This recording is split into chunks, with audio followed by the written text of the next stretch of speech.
নমস্কাৰ বন্ধুসকল, চৰকাৰী চাকৰিয়ালসকলৰ কাৰণে লৈ আহিছোঁ অত্যন্ত গুৰুত্বপূৰ্ণ খবৰ। বন্ধুসকল, আপোনালোকে চাব পাৰে over 13 lakh UP Gov employees may not get salary in August over non-compliance with asset declaration order. The employees have been asked to declare their movable and immovable assets on a government portal, Manav Sampada, by August 31. Or else they will not be paid salaries for this month. Non-compliance will also affect promotions, the order said. আৰু সেইমতে বন্ধুসকল, উত্তৰ প্ৰদেশৰ 13 লাখ চৰকাৰী কৰ্মচাৰীৰ অহা মাহৰ দৰমহাক লৈ অনিশ্চয়তা নামি আহিছে।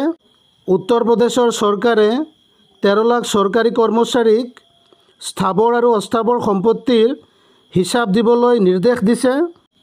আৰু বন্ধুসকল, 31 আগষ্টৰ ভিতৰতে উত্তৰ প্ৰদেশৰ 13 লাখ চৰকাৰী কৰ্মচাৰীয়ে মানৱ সম্পদা নামৰ পৰ্টেলত তথ্যখিনি আপলোড কৰিব লাগিব, নহ'লে এওঁলোকৰ দৰমহা বন্ধ কৰি দিয়া হ'ব। আৰু যিসকল কৰ্মচাৰীয়ে এছেট ডিক্লেৰেশ্যন অৰ্ডাৰটো মানি নলয়, এওঁলোকৰ দৰমহাটো বন্ধ কৰি দিয়া হ'ব। আৰু লগতে প্ৰমোশ্যনৰ ক্ষেত্ৰতো অসুবিধাৰ সৃষ্টি হ'ব। বন্ধুসকল, আপোনালোকে চাব পাৰে more than 13 lakh employees in Uttar Pradesh government face salary cut for August as they are yet to submit their property details via the Manav Sampada portal. The Yogi Adityanath-led Uttar Pradesh government has issued a final ultimatum to its employees to declare their assets by August 31 or face serious consequences.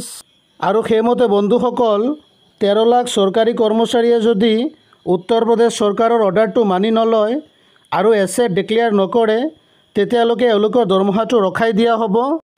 Uttar Pradesh চৰকাৰৰ নিচিনা কেন্দ্ৰীয় চৰকাৰ আৰু বিভিন্ন ৰাজ্য চৰকাৰেও এনেকুৱা সিদ্ধান্ত ল'ব পাৰে বুলি বিভিন্ন সূত্ৰই প্ৰকাশ কৰিছে। বন্ধুসকল, উত্তৰ প্ৰদেশৰ চৰকাৰৰ পদক্ষেপক লৈ আপোনালোকৰ কি মতামত আছে আপোনালোকে কমেণ্টৰ যোগেদি আমাক জনাব। We hope this video was informative and helpful.